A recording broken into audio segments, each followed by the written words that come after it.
Hello and welcome to your astrological vibrations for Wednesday, October 30th, 2024 by Gaia Blooming.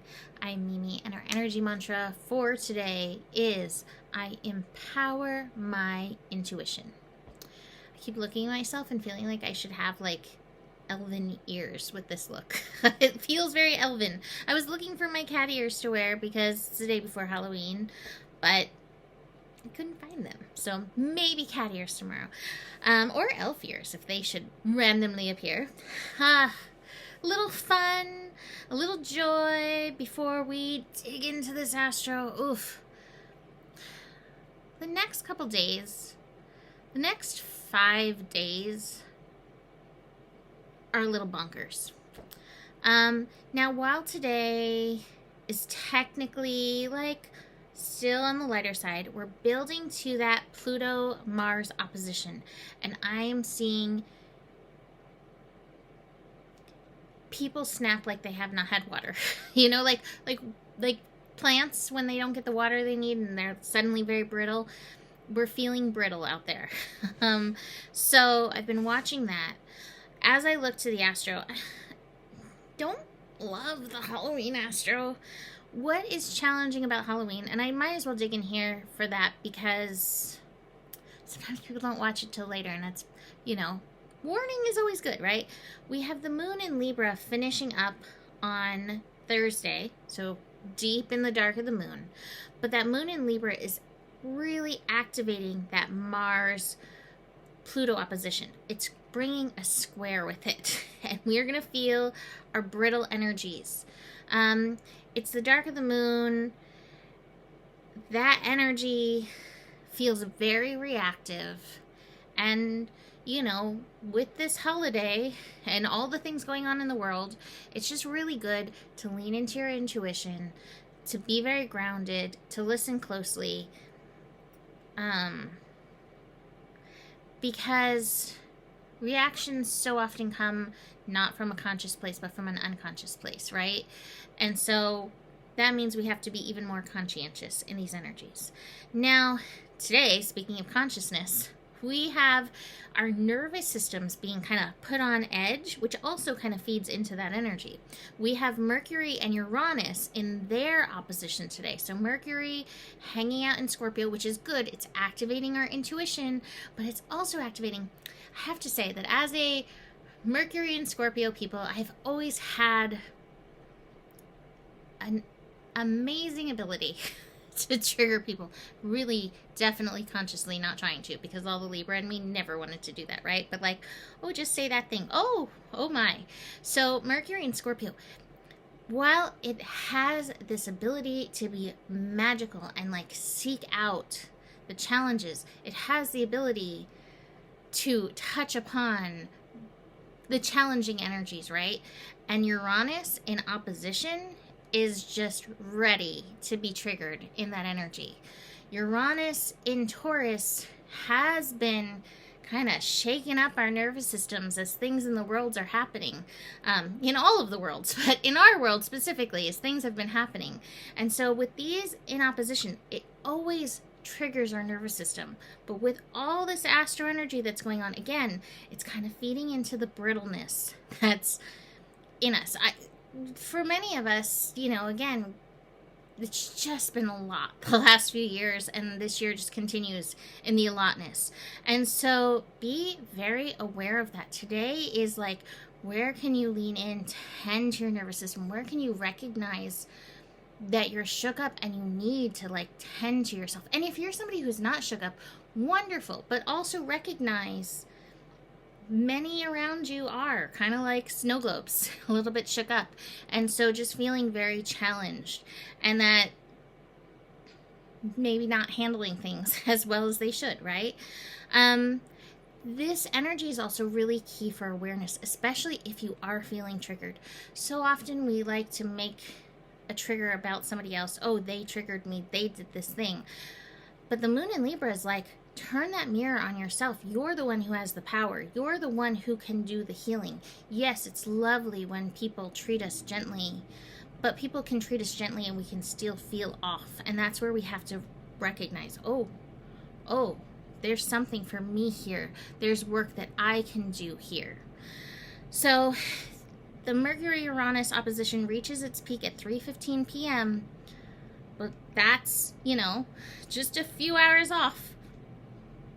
Maybe more than a few, like 15 hours off from that Moon-Mars, Moon-Pluto square happening early on Thursday. It's close enough. It's close enough that those energies are like, they're peaking. They're getting to that peak. Now, the rest of the astro for the day is kind of nice. We have the moon in Libra connecting to Venus. That's like the dream in us. It's like, I just really want to have a fun Halloween. I really want to have a fun time. I really want things to be enjoyable. We also have the moon and Jupiter and Gemini. So Libra and Gemini. Again, really great, fun connections potentially happening in and through this. Just watch for those who are parched. Watch for the brittleness. It's not always easy to see in and through this energy. Now, I have to say, it's very interesting to me. The card that I pulled from the Halloween deck is actually the Jack-o'-lantern card, which is a card of protection. And, there are those who believe that the spirits are more active at this time. Also, isn't the night before Halloween mischief night? So you may want to invoke some of this jack-o'-lantern energy, right? And this is posted just a few days back on Gaia Blooming, so you can go back and look at it. But the other card I pulled is the Cauldron card, which is synergy and healing. And again, that's what I'm leaning into in all of this. All of this is showing us our edges. It's showing us our frustrations. It's showing us where we're not as enlightened or healed as we think. It's showing us where our nervous systems are brittle and needing healing. All of this points us in the direction for our personal alchemy, for our personal transformation, for our personal phoenix work, which is the work of Scorpio. It's really not avoiding the things that we don't want to look at. It's like, okay, that's not a very pretty part of me, but okay, gotta go there sometimes, gotta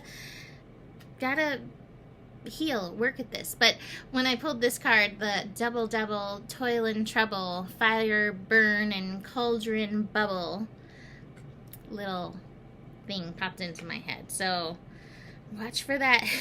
Watch for the toil and the trouble and through these energies. The other cards that I've got, harmony in reversed, consciousness in reverse. I feel like our nervous systems and our mental energy is just very fragmented with this Mercury Uranus opposition. And so we're not showing up with a full deck in this energy because there has been so much going on, which is why it's like, slow it down, take it easy. It's always funny to me when the We Are the World card shows up. I always feel like this is like a reminder. It's not just you feeling fragmented. It's not just you dealing with this energy. It's all of us. So keep that in mind. Be gentle. Try not to be as snippy on the internet.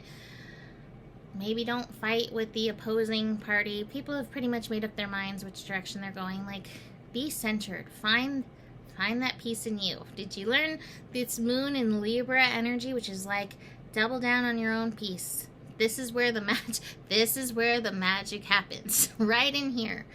Now, I do have a positive card, the Fool, but this could go very easily with the lack of harmony, lack of consciousness, like the la-di-da. And sometimes I think it's great to take the la-di-da approach to life, right? Sometimes it's better, but watch for where it feels like me when I, would stick my foot in my mouth in regards to like people in the past. I don't do it so much anymore, except to Joe. I'm really good at that. They're really unintentional. But watch for that energy and just, again, keep grounding yourself. The completion card is also showing up in reverse, and this feels like there's some old karmic energies coming up. Watch for this in this. There's a chance, I feel like, to complete, tie it in a bow, release it to the universe in this energy, so be aware of that. Gonna post the cauldron on my Instagram so you can read it. Besides that, email me if you would like to book a reading. And the better it gets, the better it gets. There's more than enough love in the world for you. You have the power. And remember who you are, for you are the solution. Namaste.